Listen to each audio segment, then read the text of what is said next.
Good afternoon, and welcome to Propelling New York Forward, a series of conversations about the biomed ecosystem here in New York, sponsored by MedTech. For those of you who have been with us before, I want to welcome you back. For those of you who are joining us today for the first time, welcome. We're thrilled to have you here. This series, Propelling New York Forward, is a series of conversations with leaders across the academic and business components of the biomed industry here in New York. It's a series that we started in the midst of the COVID crisis as a way of bringing our members together to talk about issues of importance. And as these discussions have continued, we really have pivoted more to a discussion about what are some of the lessons learned in the current environment? Where are we going? And what can we do at MedTech and here in New York to help propel the biomed industry forward?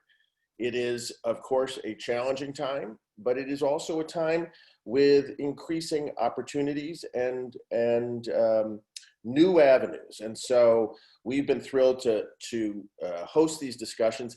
Today, I am particularly pleased to welcome both a compelling speaker, a terrific leader in the student innovation space, and at least from a selfish perspective, a good longtime friend. And so today we will be talking with Linda Dickerson Hartsock, who is the director of the Blackstone Student Innovation Program at Syracuse University. Before we turn over to the conversation, I want to do a couple of things. First, I want to thank our sponsors who make this series possible. So our thanks to Barclay Damon, MPR, Fuse Hub, Gilroy Kernan and Gilroy, Regeneron, and Thermo Fisher Scientific. Our sponsors, as I said, help make this and much of our programming available and possible. And so we thank them. For those of you who may be interested in joining those sponsors, we'd love to have you, and you can certainly reach out to us at medtech.org.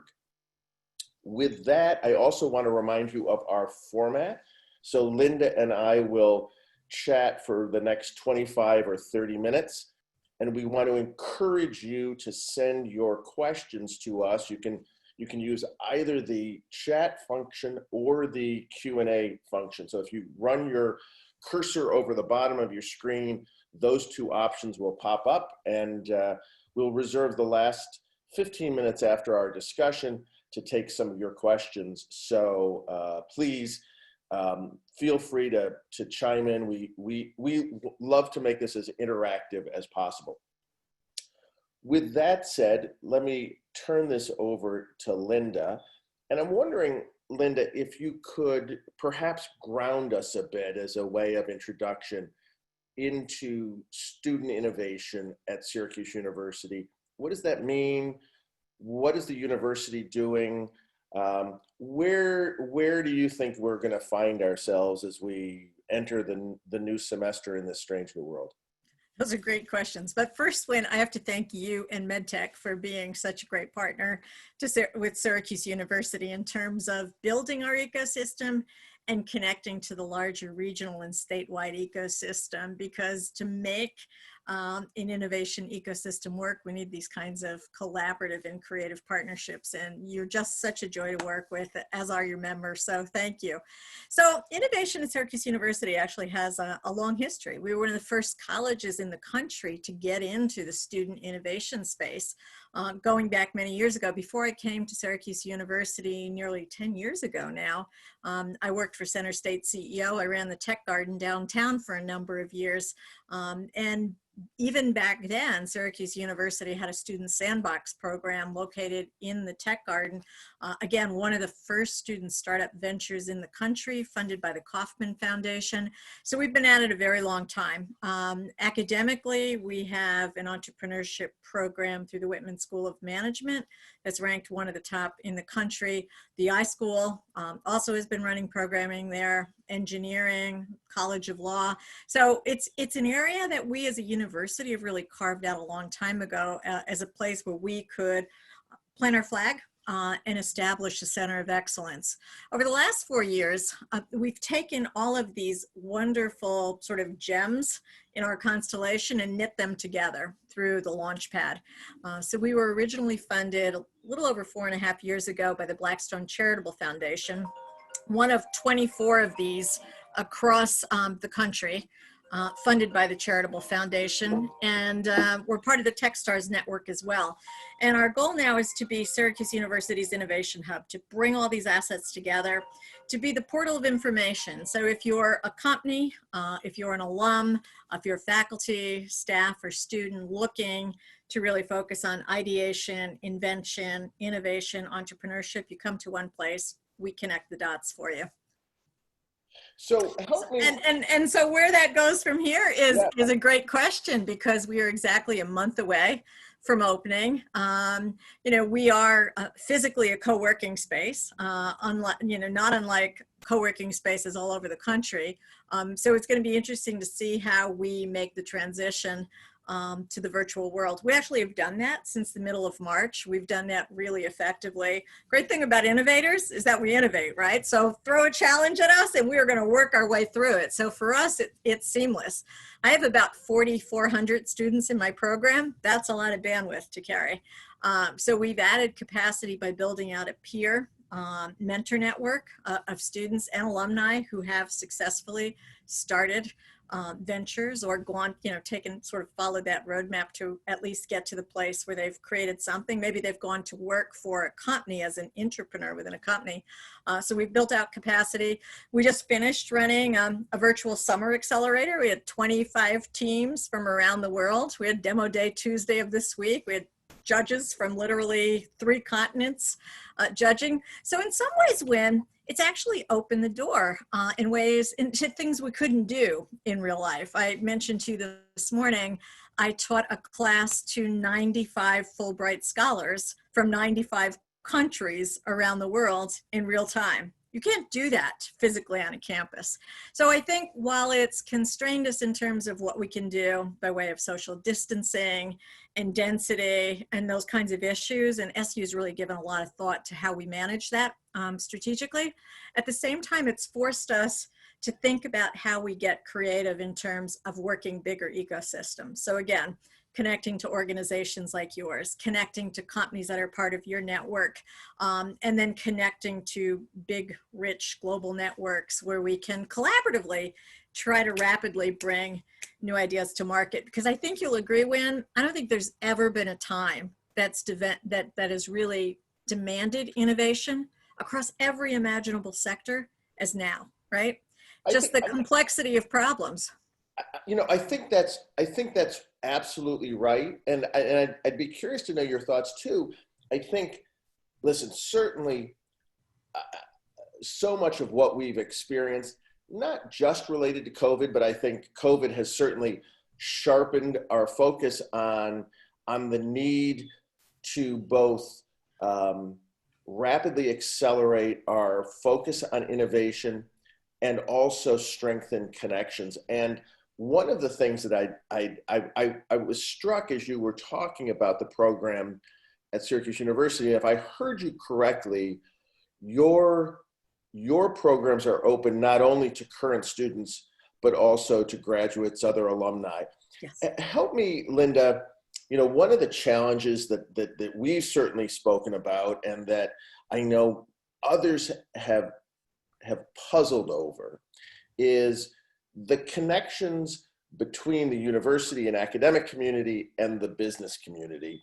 And in so many ways over the past few decades, where schools have really begun to focus efforts in commercialization and tech transfer that began, I think, primarily at the faculty level. And so I'm curious to know, how does an institution like Syracuse University bring in students and, interestingly as well, graduates and other alumni? Yeah, that's a great question. You're right. At most universities, particularly research universities like Syracuse, the focus historically has always been on tech transfer, tech commercialization, faculty-driven research, pushing it out into the market, relationships like I-Corps. We actually, with partners, run the I-Corps program on the Syracuse University campus, working with faculty to pursue SBIR funding opportunities or specialized funding from NSF.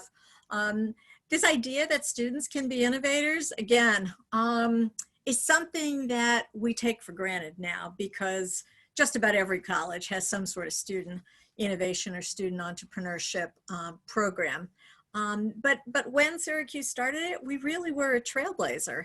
And so the idea was that, if you think about how you build the next generation of business and civic leaders, you teach them to be innovators. So of the 4,400 students that are going through my program, 5% will go out and launch businesses immediately after graduation. 95%, if I think about the students from last year. In fact, our co-founders of Inspire, they were engineers. One was an aerospace engineer. Because she started a company as a student, she was the only engineer hired by Richard Branson and Virgin Galactic this year, because it distinguished her as an innovator, right? So we see that we're teaching them the hard skills to start companies. And again, we've had success. Students in the last few years have raised $25 million. We've legally incorporated 100 companies. We have 60 non-provisional patents that our students have applied for. So they're moving tech through the continuum. But again, 95% of them are going out and they're going to be the innovation leaders at businesses, nonprofits, government, around the state, around the country, around the world. We have students from 116 countries in the program. And so that's what we're really trying to instill. How is it that you develop this entrepreneurial mindset to yourself so that you personally become a trailblazer in a global world, wherever career takes you? And is your institution's focus on entrepreneurship driven primarily from an institutional side, or are you listening to students and students are demanding training and education in those fields? It's a great question, and the answer is both. So innovation and entrepreneurship is one of the academic pillars of Syracuse University. So globalization is one, right? Focus on servicing veterans and military family is another. But again, training the next generation to be innovators is one of our academic pillars. So we really encourage all of our students, one way or another, to have an entrepreneurial experience, whether it's taking classes in it, being part of an entrepreneurship club, being part of an experiential program like ours, or again, through internships that they're doing with companies, doing something that's going to be project driven, that's going to help them learn those entrepreneurial skills. But at the same time, the students are just flooding the doors because they recognize they're part of a generation. That's the first generation that's been raised in the gig economy. Like it or not, these students will change jobs 8 to 12 times over the course of their career by choice and by circumstance. And if you don't have that entrepreneurial mindset and the resiliency that comes with what it is to be an innovator, you're going to have a hard time navigating, I think, the life that's ahead for them. And I say that as a mother of a recent graduate. He, like many of his friends right now, are unemployed in COVID. They're making a living, as you know. I was discussing with what they're doing. They're doing gig jobs. They're piecing together here and there. And again, it's learning sort of the strategic thinking, the team building, the salesmanship, the pitch, the problem solving, the opportunity recognition that Gen Z is going to need to navigate, I think, what's going to be a very different landscape over the next 30 or 40 years in their professional lifetime. So they want it. They love it. Well, as I'm listening to you talk about this, Linda, I'm also imagining from an institutional standpoint, the programs and offerings that you're making available to your community have involved a huge investment on the part of the institution.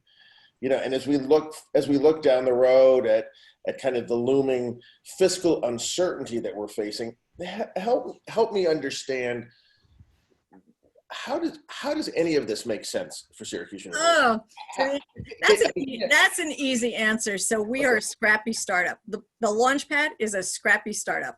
We were externally funded. So again, we started with a grant from the Blackstone Charitable Foundation. But like any startup, our job was to go out and raise our own funding. So we have to be resourceful like the companies we're teaching to be resourceful. And for us and for the university, this has been such a great opportunity for alumni engagement. So we have alumni who are successful entrepreneurs who are very invested in paying it forward and both mentoring and supporting the next generation of student innovators and sort of paving the way for them. So we run this on a very, very, very lean budget. It's very capital light. And we rely on human resources to keep it going. And again, for the university, it's a great engagement tool for alumni who get so much more out of mentoring than they, than anything else. They tell it's such an enjoyable opportunity for them. So for the university, it's not been a huge investment. In fact, there's been a huge return for them in terms of all of the benefits that have come from this. And we find that we're producing more engaged alumni through the program. They stay on, they mentor other students. We have some companies that at a certain point will be poised, I think, for some lovely liquidity events. And they've already told us they remember where they got their start and they want to see their name on something. So.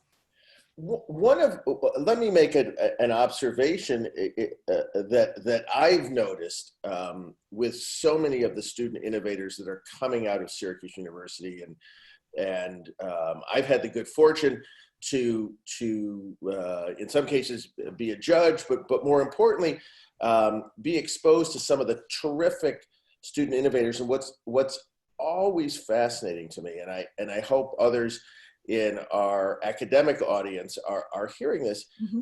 is that the pitch skills, the presentation, the education that student entrepreneurs from Syracuse University are bringing to that process is in many ways head and shoulders above what peers of theirs who are perhaps decades older are being able to bring to that.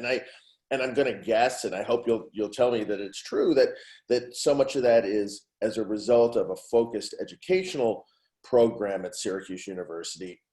And I'm wondering too, as I'm thinking about hearing from so many of our members whose single largest challenge is recruitment and retention of a qualified workforce. And for any of the folks on our audience today, I think we're all familiar with the brain drain that we so often see here in upstate New York, and yet there are vibrant, growing, exciting companies who are looking for terrific right. Students and graduates. And I'm wondering if you can talk a little bit about the efforts that Syracuse University does to both train those entrepreneurs, and I'm mindful too when you talked about really the modest percentage of those students who go through your program who will end up starting companies, right? So for the vast majority of them who are not starting up companies, they are hopefully going to be employees of companies. That's right. That's right. Can you talk a little bit about that? Hopefully they will be the next generation of your entrepreneurs, right? And that's our goal. And again, this sort of mirrors what's happening in the real world. The average age at which, people start companies is between late 30s, early 40s. So typically you have, 10, 15 years of industry experience. You've built networks. You've perhaps, leveraged some resources you can put on the side to bring a little bit of your own equity to it. And you're going to go launch something. So those are the alumni we actually see coming back into the program. But for us, again, working with organizations like yours, and you and I have talked about this a lot, there's such an opportunity to create stickiness with this talent, right? So the more we can engage students while they're here and having a great experience, either with community organizations, again, the Tech Garden, the CNY Biotech Accelerator, other regional assets, but companies that are part of your membership where, again, those folks are mentors or students are doing a combination of internships there, plus working with them perhaps on their own venture development. Or in some cases, your members have just been fantastic because they've put up their hand and said, I'll be your beta customer, develop your MVP and I'll be the one to test it with you. I will share the risk. We'll do this together, create a pilot, get to proof of concept, and I'll be your first customer if that happens. Or I'll help you figure out what that path to market might be, whether it's licensing your technology out once you've secured a patent for it.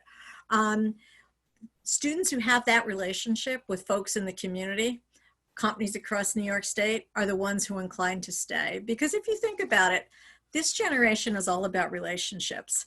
So they go where the relationships are, they follow relationships. And I'll say one thing about the students who come to Syracuse University, they love Syracuse. I mean, they just love Syracuse.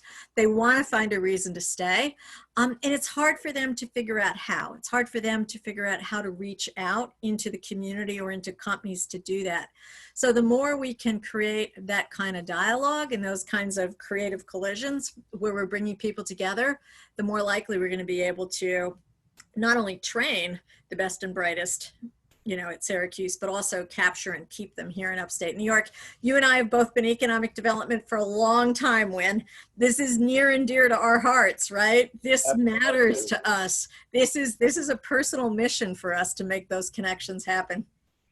I often like to say that and I'll just use an example, while Utica, for example, may not be at the top of most students' dream location, I am absolutely convinced that if we can connect a student to an internship at a terrific company like ConMed, and they get to experience that innovation and spend their weekends, frankly, tromping around the Adirondacks and maybe Friday nights drinking some artisanal vodka, it's a pretty appealing place to be. It is. And we need to talk about this because the group that really wants to find those opportunities are our international students. When they come here, they fall in love in upstate New York. So they love the diversity that Syracuse has to offer, but they also love the lifestyle. And as you said, the amenities of being close to, the Thousand Islands, the Adirondacks, the Great Lakes, the Finger Lakes. And that for us is a particular challenge, how we take talent from around the world. And again, not only train them here and connect them here, but figure out how we navigate particularly complex process to keep them here. We're fortunate. We have great attorneys that we can work with who can help guide them along that immigration pathway. But your companies have opportunity to work with truly brilliant minds from around the world. We'd love to help them find those minds, connect them, and help pave a path for them in their American dream as well. I'm wondering too if we could spend a little time talking about some of the distinctions that may exist between entrepreneurship among undergraduates and those in the graduate postdoctoral communities. Sure. Give me a lay of the land about what that looks like in a place like Syracuse. Yeah, so from an institutional perspective, it's very different. And there's one real reason. It has to do with intellectual property, right? So as a student, anything you create is yours. The university has no claim, no ownership, very simple, very uncomplicated. Come up with an idea, work on a product development roadmap, work on a business model, lay out your path to commercialization, create the rationale for what you're doing, go raise funds, launch it, you own it. Once you're in the graduate, PhD, even postgraduate level, typically you're working with a faculty member, you're using institutional resources, you may be engaged in funded research. That intellectual property landscape is a little bit different. And in many cases, the university will in fact own that intellectual property. And then you're looking at working with our tech transfer office down the road, should you choose to commercialize it. So we have a close working relationship with the tech transfer office, but I love my colleagues there, we're great friends. But if a graduate student, you know, a doctoral student, a postdoc is working on something with a faculty member, with clearly the university has some claim on the IP, we're going to stand back. We're going to let that get sorted out. And then we're going to work with them the same as we would with any other student who comes in and has an idea, because it's the same path to market. You still need to figure out, right, what your business model is and whether or not it's got commercial viability, and what your revenue and cost drivers are going to be, and how much you're going to really need to do to launch this and sustain it. Who are the strategic partners you need to put in place to bring it to the market, all of that stuff. Some of those have been Genius New York teams that we've worked with who've received funding from Genius New York. You know, many go through the I-Corps program that we offer with the Office of Tech Transfer and the Innovation Law Center, who's our other partner in this ecosystem. So you're right, it's the IP piece is different, but the rest of it's the same. You know, you still have to have a business model that makes sense. And for undergraduates, are there opportunities to gain academic credit through some of the entrepreneurship programs? How does that work? Is it all extracurricular? Yes. So Syracuse has gotten really clever about this, because, you know, students they're devoting a great deal of time to some of these ventures that they're very serious about pursuing. And again, many of which launch, right? Again, we've legally incorporated about 100 businesses out of our program in the last 4 years. So there are ways that you can, through academic coursework, there's actually programs in the iSchool and in Whitman in the Entrepreneurship program where you can get academic credit working on your venture. I actually teach independent study courses for Whitman where students who are working on their venture with me can get 3 academic credits. And we teach a class in the LaunchPad called the LaunchPad with Whitman. That's a studio class for anywhere from 12 to 20 students a semester who are working on a real, you have to really seriously be working on a venture and have real milestones. It's very rigorous. And you can gain academic credit for that as well, because we recognize that sometimes you need to be creative. We've had students who, as students, and this is unprecedented, get accepted into global accelerators like Techstars in Boston, in Atlanta, in LA, and we've had to figure out how we navigate some of that so that they can still graduate, get the academic credit that they need, but at the same time have a little bit of flexibility to pursue what for many of them is become lucrative ventures in an independent way. And that's one way I think Syracuse itself has been very innovative and entrepreneurial, trying to help those students. And that's unusual. It's a good model. Right. Let me, you know, at the risk of making you defend academic institutions writ large, one of the challenges that I think has often stymied better business and academic collaboration has been the continuing challenge of speaking 2 different languages, right? Yeah. Yes. The drivers and the motivators for academic institutions are not always aligned with the drivers and the motivators for private industry. And the timelines can be way off, right? And the timelines can be way off, and the goals are way off, and all of those things. I have to imagine those translation issues are even more challenging in a student collaboration with an industry, or do I have that wrong?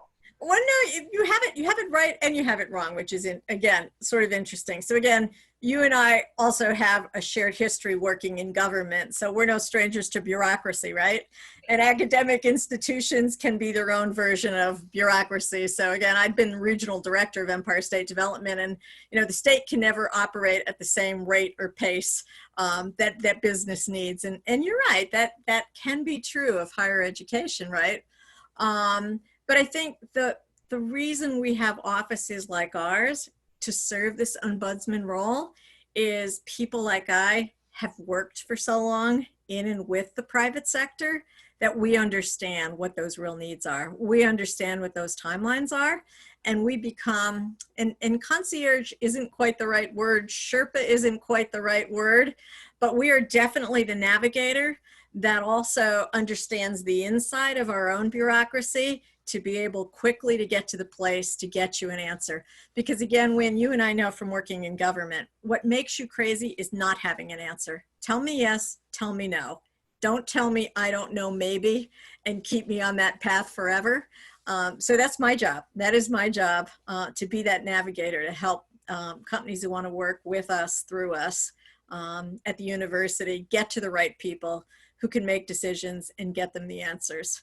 You know, it'll never be perfect. Large institutions are always going to be bureaucracies, but we're really trying to be nimble, to help, because we recognize that time is money and value, and important. And I'm wondering too, I am mindful of your comment earlier about Syracuse University's really kind of unique focus on veterans and veterans affairs. That certainly is a long history of veteran engagement at Syracuse University. I'm going to imagine, Linda, that so much of that also involves perhaps mid-career folks who are coming back to the academic community. That feels to me like it would be a potentially fertile ground for entrepreneurs. It is. Are there any particular resources or focuses on veteran driven entrepreneurship? There are. Whitman has some incredible academic programs that serve veterans around the world. Some of those happen. They go to military bases around the world, and many of them are classes students are taking from around the world virtually. In fact, one of the things I do each semester is serve as the judge for a graduate program, which is primarily veterans or active military from around the world who are looking at life post their tenure in the military. And very often that does involve starting something. And very often these are people who are coming to it from really key command and leadership positions. So they bring an incredible amount of intellectual horsepower and drive and discipline and sort of all of the organizational skills that come from that military perspective. So they are an absolute pleasure to work with, and their timing from idea to market is let's go.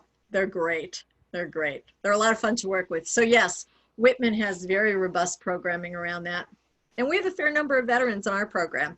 In fact, a number of very young folks who are actively up in Fort Drum right now and are going back and forth to take classes, who are working on side things. And they're, again, a lot of fun to work with.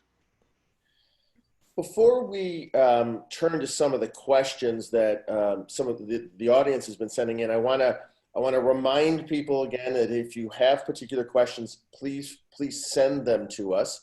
Before I turn to them, I do want to just give a short plug for this conversation series.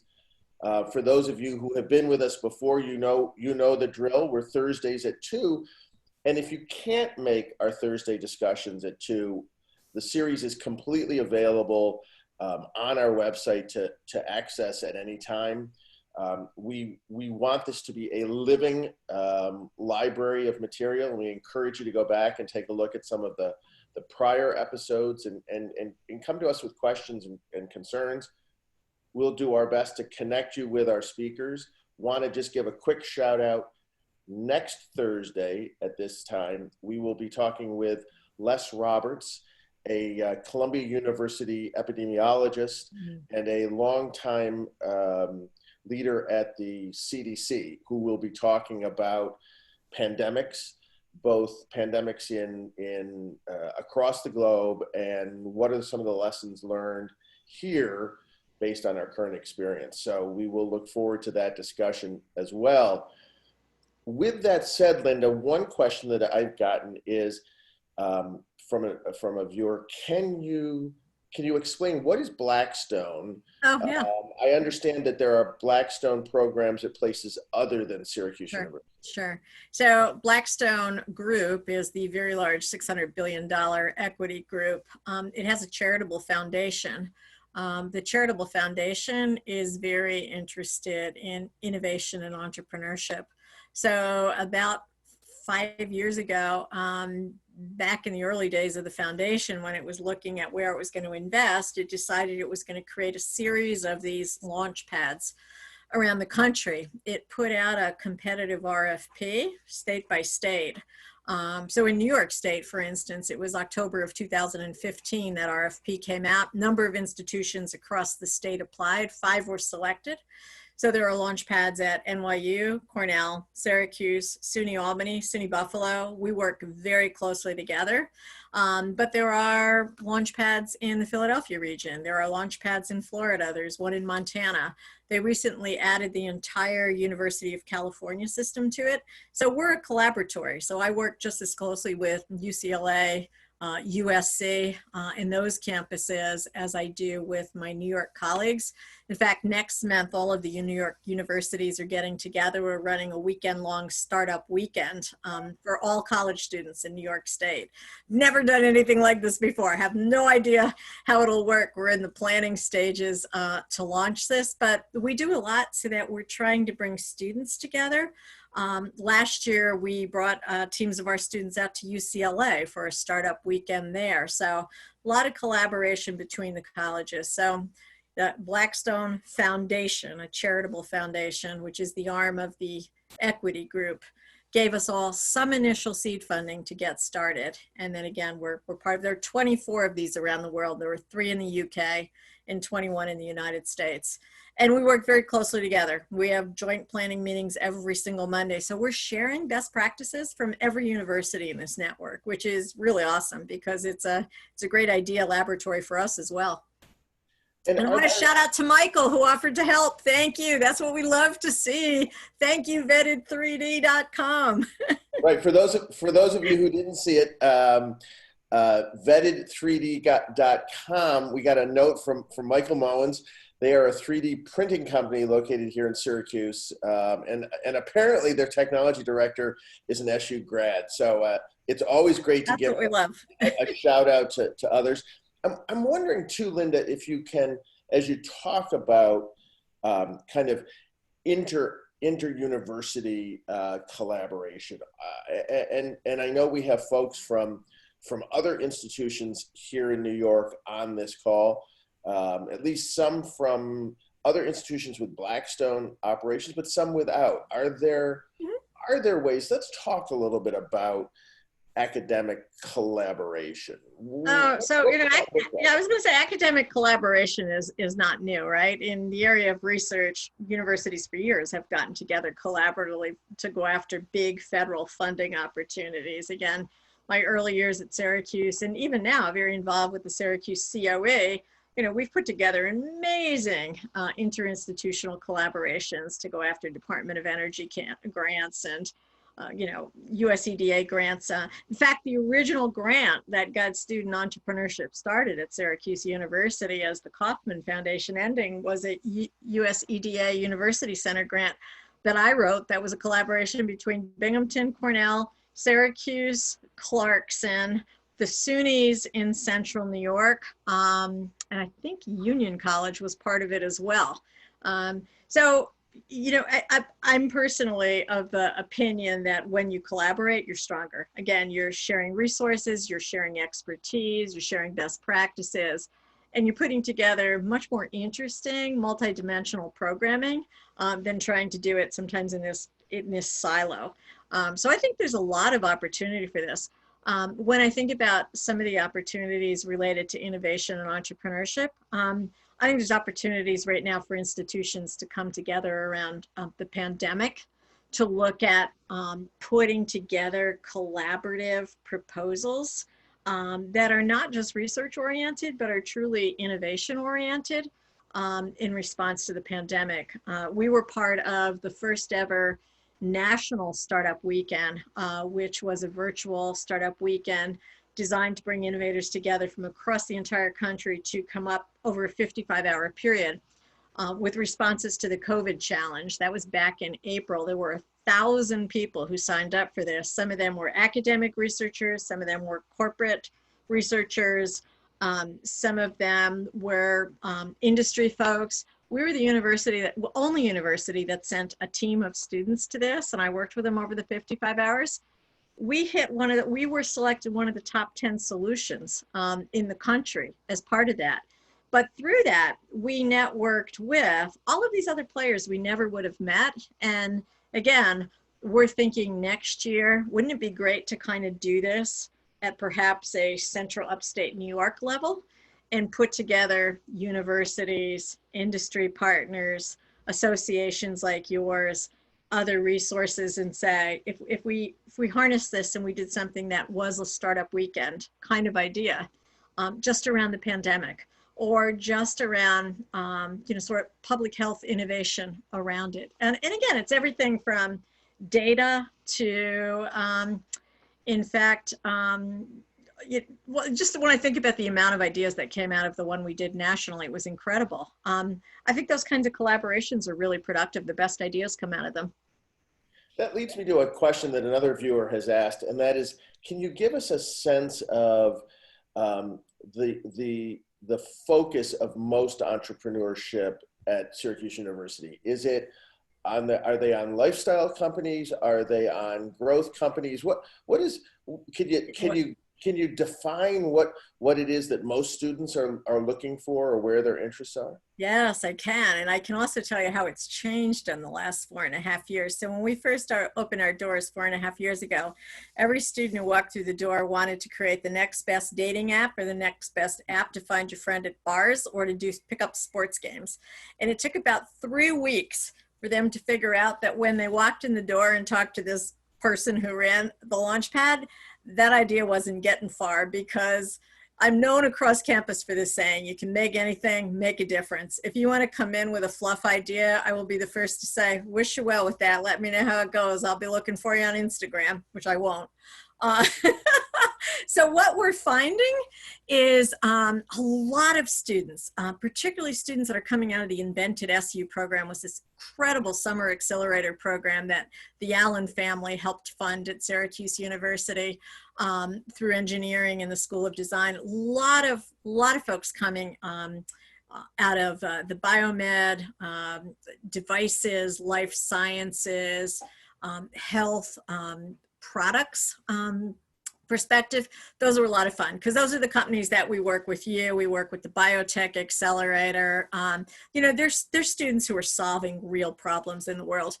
We have a lot of students who've done clean energy. We have one student that has just raised $4 million for a ultra-fast portable electric charger for electric vehicles that fits in your trunk. He graduated 2 years ago. He has 18 people working for him right now. Manufacturing plant in Buffalo. It's great. We have students in consumer products, electronics. We're seeing a lot of interest right now, not surprisingly, in AI, natural language, machine learning, blockchain enabled technologies, VR, augmented reality. But the thing that I find really encouraging is there are 2 other really, really broad categories. And what is creative entrepreneurs? So again, when I talked about these young people being in the gig economy, the number of people who are filmmakers, writers, musicians, right? Creatives, authors. We've had 4 people publish books out of our program.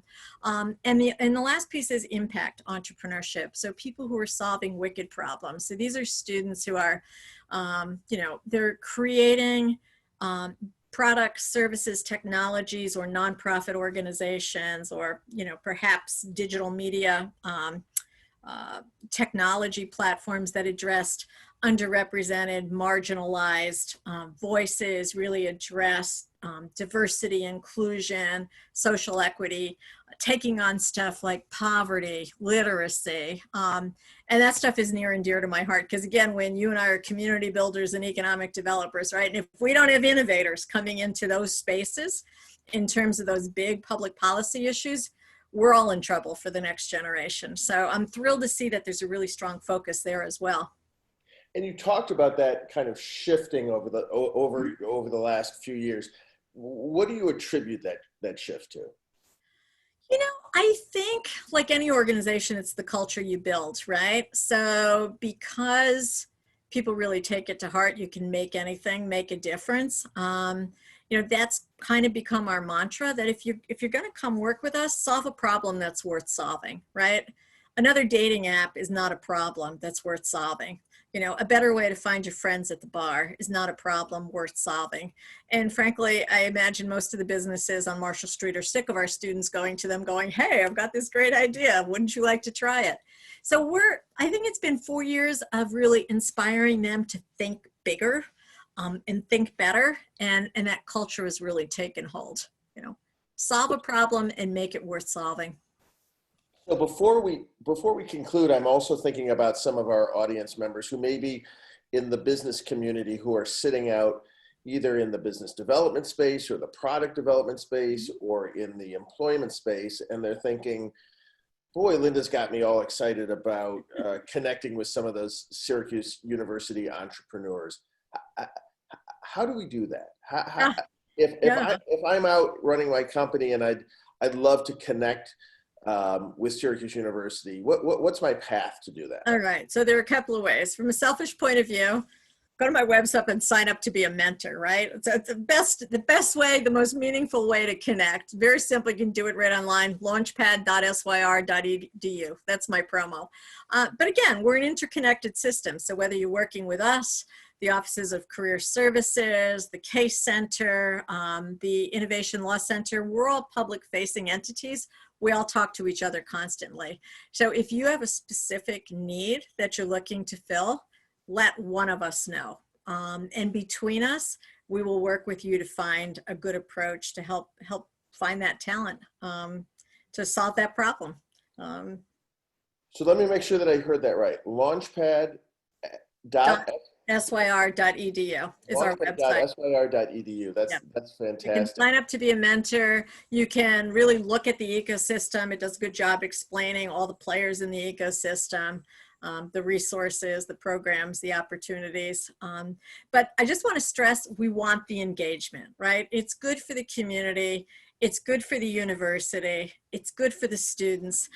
It's one of these scenarios where truly we're building a better ecosystem when we do it together. And again, when we're so lucky to have partners like you in MedTech as part of that, because you're just great. You're such a joy to work with. And again, you've been such a great friend for so long. Thank you for being so supportive. Well, those are unearned, but very kind and gracious words. So thank you very much, Linda. And let me say back at you, Syracuse University is one of our valued partners. We love the opportunity to collaborate with Syracuse University. You've been a great mentor and connector for the larger biomed community here in New York. And so let me reflect a little of that love back to you. Let me also thank you for taking some time out of important family time in the Adirondacks. That Knotty Pine background